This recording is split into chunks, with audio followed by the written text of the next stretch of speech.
Hello मेरे प्यारे बच्चों, आशा करता हूं आप लोग सब बढ़िया होंगे। तो इस वीडियो में हम लोग आईसीएसई क्लास 10 कंसाइंस फिजिक्स से work energy and power continue करेंगे। प्रीवियस वीडियो में हम लोग ने पोटेंशियल एनर्जी डिस्कस किया था। इस वीडियो में हम लोग काइनेटिक एनर्जी डिस्कस करेंगे, expression for kinetic energy, relationship between kinetic energy and momentum और वर्क एनर्जी थ्योरम डिस्कस करेंगे। तो चलिए बिना टाइम वेस्ट किए स्टार्ट करते हैं। जो सबसे पहला चीज है कि काइनेटिक एनर्जी, इसको डिफाइन कैसे करोगे।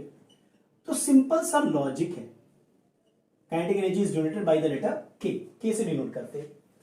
जब भी कोई बॉडी मूव कर रहा है, जब भी कोई बॉडी मोशन में है, तो वो एनर्जी पोजेस करता है, उस एनर्जी का नाम है kinetic energy. Simple. The energy possessed by the body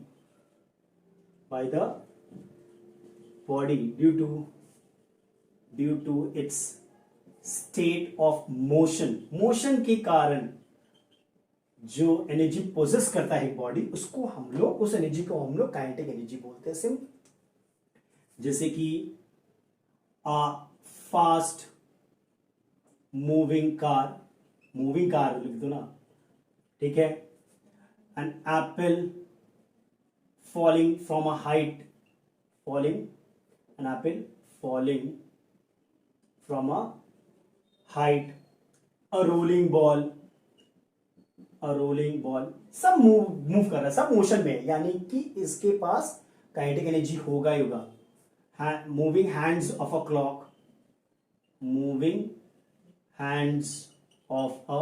clock, देखिए fast moving stone has the capacity to break a window pen.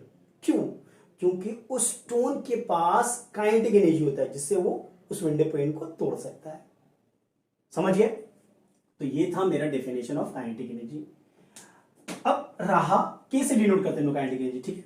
Expression for kinetic energy, expression for kinetic energy. तो suppose a body of mass m is moving with a velocity v, ये है mass of the body और वो move कर रहा है with velocity v। Then the kinetic energy is given by half M V square. अभी आया कैसे, देखो मेजर कैसे करते हैं हम लोग kinetic energy. Try to understand how do you measure kinetic energy. The amount of kinetic energy, the kinetic energy is equal to, ध्यान से देखिएगा, equal to amount of work a body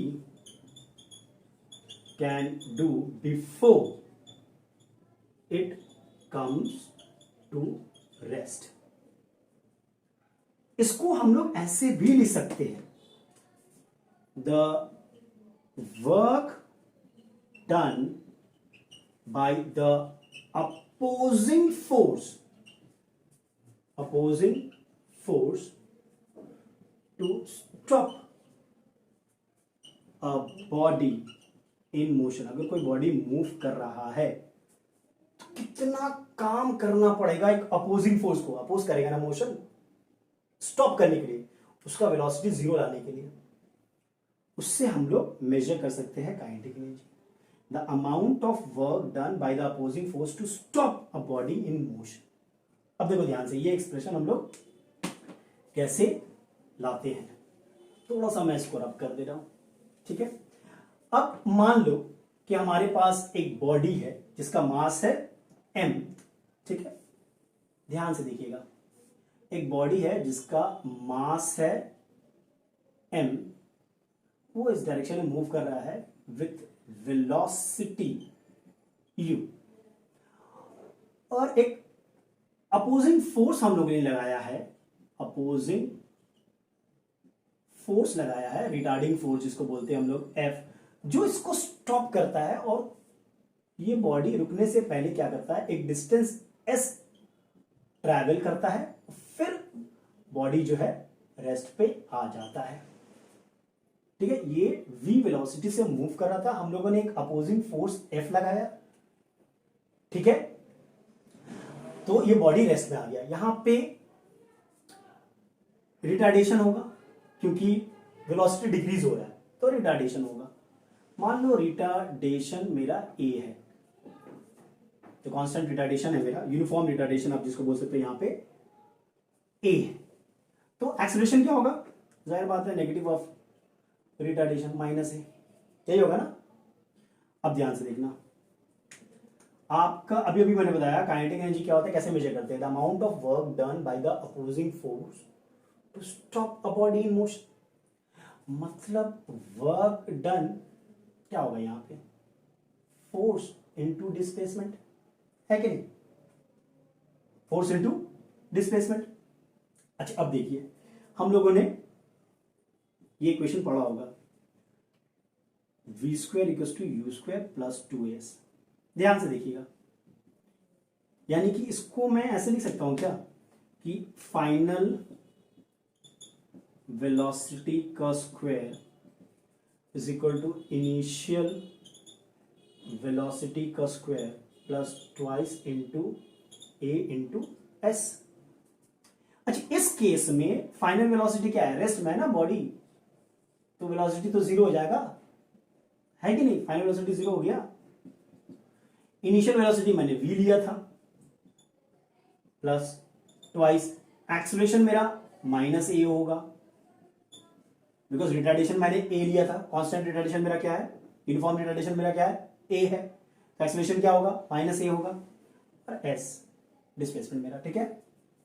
तो यहां पे देखो ध्यान से, तो 0 equal to V square minus 2as आ गया, यानी कि v square is equal to 2as हो जाएगा, minus V square, minus minus तो कैंसिल हो गया, तो हम लोग कह सकते हैं कि v square by 2a equal to S आ गया, सही है।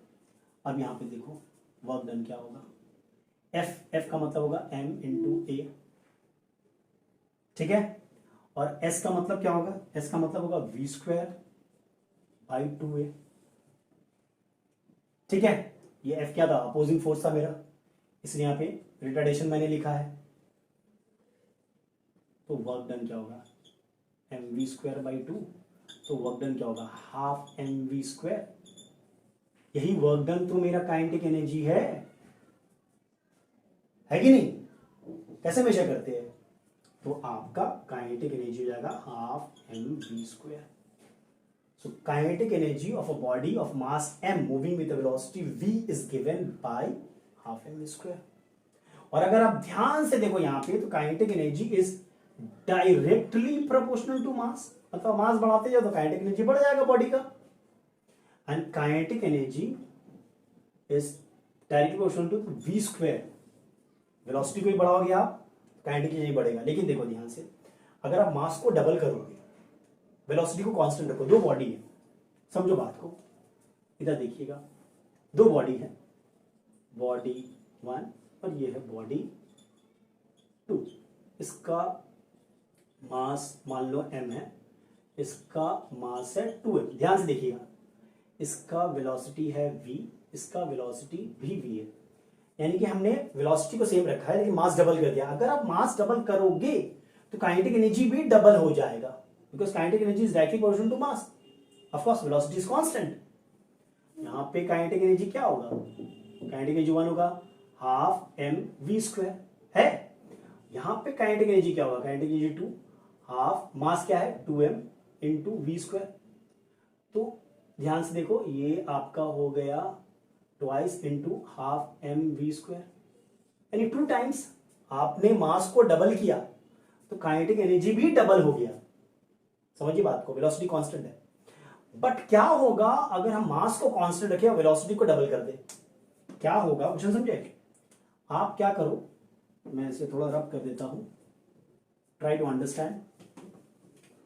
आप अगर मास को सेम रखो, ये बॉडी 1 है, ये बॉडी 2 है, आपने मास को सेम रखा mm, लेकिन वेलोसिटी को यहां पे v, यहां पे 2v, वेलोसिटी को आपने डबल कर दिया, तब काइनेटिक एनर्जी कैसे चेंज होगा, देखिएगा ध्यान से देखिएगा।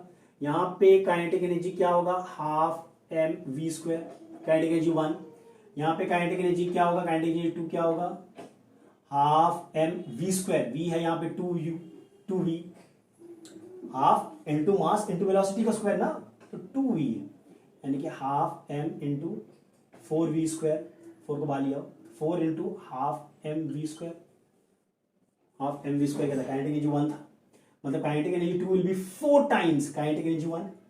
मतलब आप अगर वेलोसिटी को डबल करते हो तो काइनेटिक एनर्जी 4 टाइम्स हो जाता है, याद रखिएगा आप। ऑफ कोर्स मास कांस्टेंट है, और अगर मास को आप डबल करते हो तो काइनेटिक एनर्जी भी डबल होगा, प्रोवाइडेड वेलोसिटी इज कांस्टेंट। सही है, तो ये है मेरा expression for kinetic energy half M V square. Kinetic energy अगर आप मास को डबल करोगे तो काइनेटिक एनर्जी डबल हो जाएगा, अगर आप वेलोसिटी को डबल करोगे तो काइनेटिक एनर्जी 4 टाइम्स हो जाएगा, स्क्वायर है। ठीक है, चलो ये तो था एक्सप्रेशन फॉर काइनेटिक एनर्जी। अब देखते हैं relationship of kinetic energy with momentum. Relationship between kinetic energy के and momentum of a body, moving body of course. तो मान लो एक बॉडी है जिसका मास है m और वो मूव कर रहा है विद अ वेलोसिटी v, तो उसका काइनेटिक एनर्जी k क्या होगा, हाफ एम वी स्क्वायर। और मोमेंटम क्या होगा, मोमेंटम को हम लोग p से डिनोट करते हैं, स्मॉल p, मास इंटू वेलोसिटी, यही होगा, है कि नहीं। अब क्या करते हैं हम लोग, ये वाला रिलेशन से ध्यान से देखो, v का वैल्यू निकालते हैं, तो p by M equals to v, और ये v का वैल्यू इस काइनेटिक एनर्जी में पुट कर देते हैं। काइनेटिक एनर्जी हमारा क्या था, half M V square, kinetic energy k लिखो ना, तो k equals to half M, v के जगह मैं p बाई एम लिख सकता हूं, होल स्क्वायर। सही है, अब थोड़ा ब्रैकेट खोल लो, तो half M P square by M square, M M cancel, तो क्या बचेगा, k equals to half P square by M. ये हो गया, एक तो है relation between kinetic energy and momentum.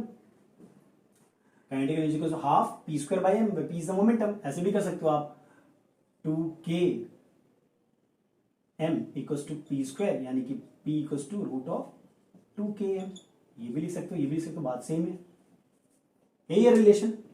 ठीक है, momentum equals to root of 2km, और you can say kinetic energy k equals to half P square by M. अब देखिएगा ध्यान से, दो केस मैं डिस्कस कर रहा हूं यहाँ पे, ये हो गया रिलेशन, ईदर वन। ठीक है, अब एक केस लो,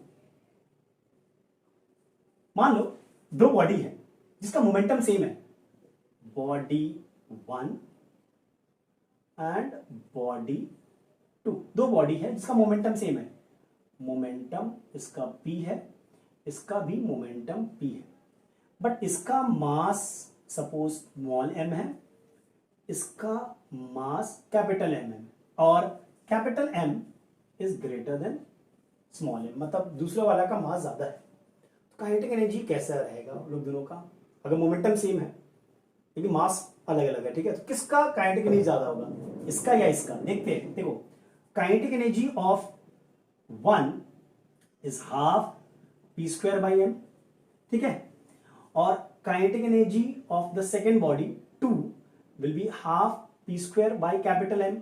अब दोनों को थोड़ा डिवाइड कर दो, तो k1 बाई k2, ये होगा half P square by M divided by half P square by capital M. तो k1 बाई k2 मेरा क्या हो गया, half P square by M multiplied by 2 capital M P square. सही है, पी स्क्वायर 2 कैंसिल, मतलब kinetic energy k1 by k2 is m by small m ना, यानी कि काइनेटिक energy 1 is equal to m by M into k2। ध्यान से देखो, कैपिटल M बड़ा है ना, m is bigger than, capital M is bigger than small m, which means m by m जो होगा वो ग्रेटर देन 1 होगा, बिल्कुल। अगर सपोज ये 1.5 है, ये 1 है, तो 1.5 बाई 1 इज 1.5, बड़ा ही होगा, यानी k1 is m by m times k2। मतलब जाहिर सी बात है, क्योंकि m बाई m, ये capital M by small m greater than 1 है, यानी कि k1 ग्रेटर देन k2 होगा ना, मानते कि नहीं मानते हो, जाहिर सी बात है, सपोज m बाई एम निकल गया मेरा 2, तो k1 is twice of k2, तो k1 बड़ा है। मतलब अगर दो बॉडी है, दोनों का मोमेंटम सेम है, तो जिस बॉडी का मास कम होगा उसका काइनेटिक एनर्जी ज्यादा होगा। जिस बॉडी का मास कम होगा उसका काइनेटिक एनर्जी ज्यादा होगा। समझ गए आप लोग? ठीक है, ये केस 1 लिया मैंने, दो बॉडी के काइनेटिक एनर्जी को कंपेयर किया जब दोनों का मोमेंटम सेम हो लेकिन मास फर्क अलग अलग हो, तो जिसका मास कम होगा उसका काइनेटिक एनर्जी ज्यादा होगा। अब देखो ध्यान से केस 2, मान लो दो बॉडी है, बॉडी 1 और बॉडी 2। मान लो कि उन दोनों का काइनेटिक एनर्जी सेम है, काइनेटिक एनर्जी इसका भी k है, इसका भी k है, ठीक है। मास अगेन इसका स्मॉल m, इसका मास है कैपिटल M, और of course capital M is greater than small m, ठीक है। तो मोमेंटम कैसे फर्क होगा, मोमेंटम किसका ज्यादा होगा किसका कम होगा वो देख रहे हैं हम लोग। काइनेटिक एनर्जी सेम है, यहाँ पे मोमेंटम सेम था, मास अलग था, यहाँ पे काइनेटिक एनर्जी सेम है, मास अलग है, ठीक है। अब देख लो ये वाला रिलेशन यूज करो तो इसका P1 क्या होगा, रूट ऑफ 2kn, P2 क्या होगा, root of 2k capital M। अब P1 बाई P2 निकाल लो तो भाई P1 बाई P2 क्या होगा, root of 2k capital small m by root of 2k capital M। तो P1 बाई P2 अगर ध्यान से देखो तो ये 2km 2k capital M, 2k cancel. अब क्या है भैया, m तो छोटा है, m तो छोटा है ना भैया, m is smaller than capital M, मतलब ये जो वैल्यू है ये छोटा होगा 1 से। This root of m by m ये विल बी लेस देन 1, यानी P1 by P2 is less than 1, यानी कि क्या होगा P1 बाई P2, एक मिनट देखें तो, हाँ दिस इज लेस देन 1, मतलब P1 is less than P2, यानी कि अगर दोनों का काइनेटिक एनर्जी सेम होता है तो जिसका मास ज्यादा होगा उसका मोमेंटम ज्यादा होगा, जिसका मास कम होगा उसका मोमेंटम कम होगा। यहां पे P2 is greater than P1, but अगर मोमेंटम सेम है मास अलग है तब क्या होगा, जिसका कम होगा मास उसका काइनेटिक एनर्जी ज्यादा होगा, जितना कम मास उतना ज्यादा काइनेटिक एनर्जी। और अगर इस केस में कम मास मतलब ज्यादा काइनेटिक एनर्जी, एक मिनट, नो नो नो उल्टा बोला मैंने, कम मास मतलब कम मोमेंटम, यहाँ पे मोमेंटम की बात कर रहे हैं हम लोग, सही है, देख लो ध्यान से समझो फिर से एक बार। यहाँ पे क्या था, दोनों का काइनेटिक एनर्जी सेम था लेकिन मास अलग था, तो जिसका मास कम होगा उसका मोमेंटम भी कम होगा, ध्यान से। लेकिन इस केस में मास अगर कम है तो काइनेटिक एनर्जी ज्यादा है, मोमेंटम सेम है, यहाँ पे समझिए फर्क को, ठीक है। चलो अब एक बड़ा ही इंटरेस्टिंग टॉपिक देखते हैं, वर्क एनर्जी थ्योरम।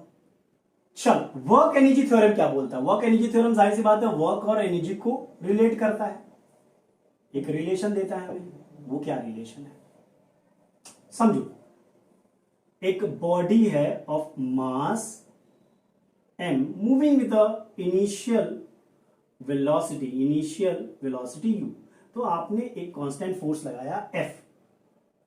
अब आप फोर्स लगाओगे F तो बॉडी एक्सेलरेट करेगा, बॉडी एक्सेलरेट करेगा, एक्सेलरेशन प्रोड्यूस होगा, यानी कि उसका वेलोसिटी इंक्रीज होगा। तो मान लो उसने डिस्टेंस ट्रैवल किया s और उसका वेलोसिटी बन गया, फाइनल वेलोसिटी मान लो बन गया v, मास है m। तो जाहिर सी बात है क्योंकि एक्सेलरेशन प्रोड्यूस हुआ है तो v will be greater than u, है कि नहीं। तो यहां पे जो बॉडी का काइनेटिक एनर्जी है f, और यहां पे काइनेटिक एनर्जी फाइनल मैंने लिखा है f फॉर फाइनल, और यहां पे काइनेटिक एनर्जी I KEI, ठीक है। अगर इन दोनों काइनेटिक एनर्जी को कंपेयर करेंगे हम तो final kinetic energy will be greater than initial kinetic energy, मानते हो नहीं मानते हो, बिकॉज वेलोसिटी इंक्रीज हो रहा भाई, है कि नहीं। अब देख लो वर्क एनर्जी थ्योरम बोलता है कि the increase in kinetic energy, increase in kinetic energy कैसे निकालेंगे हम लोग, final minus initial, the increase in kinetic energy is equal to the work done by the force of the body. यानी कि work energy theorem क्या है मेरा?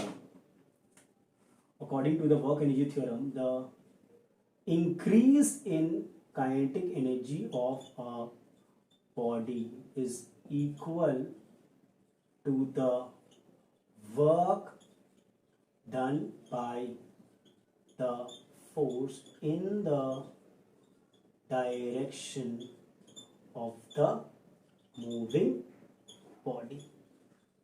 समझे? यही है आपका वर्क एनर्जी थ्योरम। जो इंक्रीज इन काइनेटिक एनर्जी होगा वो work done on the body होगा। देख लेते हैं वर्क डन क्या होता है भाई। वर्क डन होता है F इंटू एस। ध्यान से देखिएगा जो है कि नहीं। अब देखो एक रिलेशन है हमारा v square equal to U square plus 2as। यहाँ पे एक्सेलरेशन हुआ है कि नहीं। तो s क्या होगा? देखो v square minus U square by 2a equal to S होगा। यही होगा ना। यहाँ पे सब्स्टिट्यूट कर दो। फोर्स क्या होता है? मास इंटू एक्सेलरेशन होता है। और s क्या है? v square minus U square by 2a है कि नहीं। ए कैंसिल हो गया तो वर्क डन क्या होगा? M V square minus U square by 2। इसको थोड़ा सा सेपरेट कर देते हैं तो इसको हम लोग M V square minus M U square by 2 लिख सकते हैं। देखो ध्यान से लिख सकते हैं। यानी कि हम लोग वर्क को इसको सेपरेट कर दो। M V square by 2 minus M U square by 2। ये क्या है? ये तो काइनेटिक एनर्जी है। यही तो है मेरा kinetic energy final, because V is the final velocity. यहाँ पे काइनेटिक एनर्जी एफ क्या होगा? Half M V square. यहाँ पे इनिशियल में काइनेटिक एनर्जी क्या होगा? Half M U square, because velocity U था। तो ये आपका वर्क डन हो गया final kinetic energy minus initial kinetic energy. यही मेरा वर्क एनर्जी थ्योरम है। सिंपल। चलो तो ये था मेरा आज का सेशन। हम लोग यहीं पर खत्म करते हैं। ठीक है, इस वीडियो में हम लोग यहीं तक रखते हैं। ओके, अगर वीडियो पसंद आया तो लाइक शेयर और सब्सक्राइब तो बनता है बॉस।